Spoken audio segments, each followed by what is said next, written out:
and you have sent a letter, and already Ted Poe has introduced a bill. Tell me why you think we shouldn't send Pakistan another dime before we get an answer.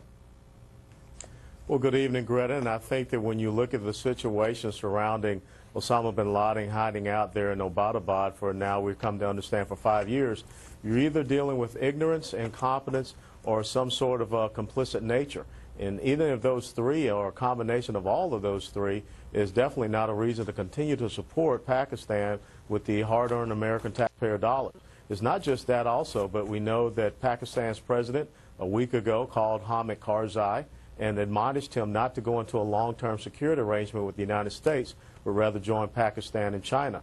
And there has to be a reason why all of these Islamic terrorist groups are flooding to Pakistan and to those tribal areas. Either they are being invited there or they feel that they will have sanctuary.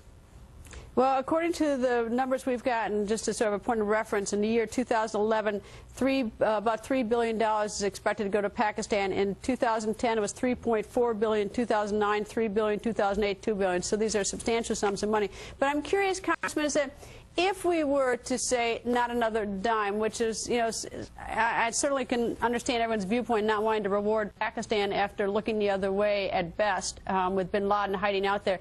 I'm curious if someone else might sort of move into position, like a country not friendly to us like Iran, and create even larger problems in the region. Well, Greta, you have to understand that Iran is already causing great problems. Iran has been causing great problems ever since the Shah of Iran was deposed and they brought in the Ayatollah. So the thing is, if we continue with this Neville Chamberlain type of foreign policy where we try to appease those who are playing us for fools and also our enemies, we're not going to get anywhere. The most important thing we have to convey is a sense of strength, and also that we no longer tolerate this type of behavior. Do we choke off our troops in Afghanistan if we do say to Pakistan, not another dime, and they decide to retaliate and cut off some supply routes to us? And do we make it more difficult for our troops to achieve their mission in Afghanistan? Well, this is why I have always said the strength of the United States military is our strategic mobility. And we need to move away from the nation-building occupation style of warfare and get to a United States military that is quite capable of launching strike operations, very much so as you saw against Osama bin Laden.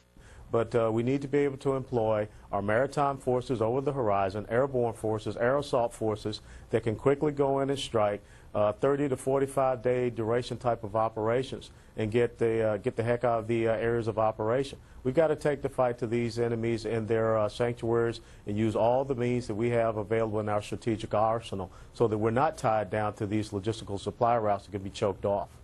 But then there's a problem with India. India and Pakistan are mortal enemies. Both have nuclear weapons.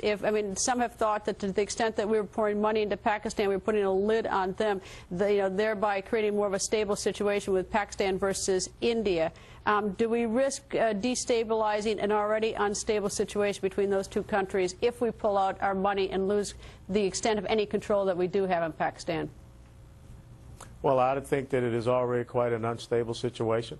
And I'm quite sure that we are well aware of the nuclear facilities, and we could launch any type of operation to neutralize those nuclear facilities in Pakistan.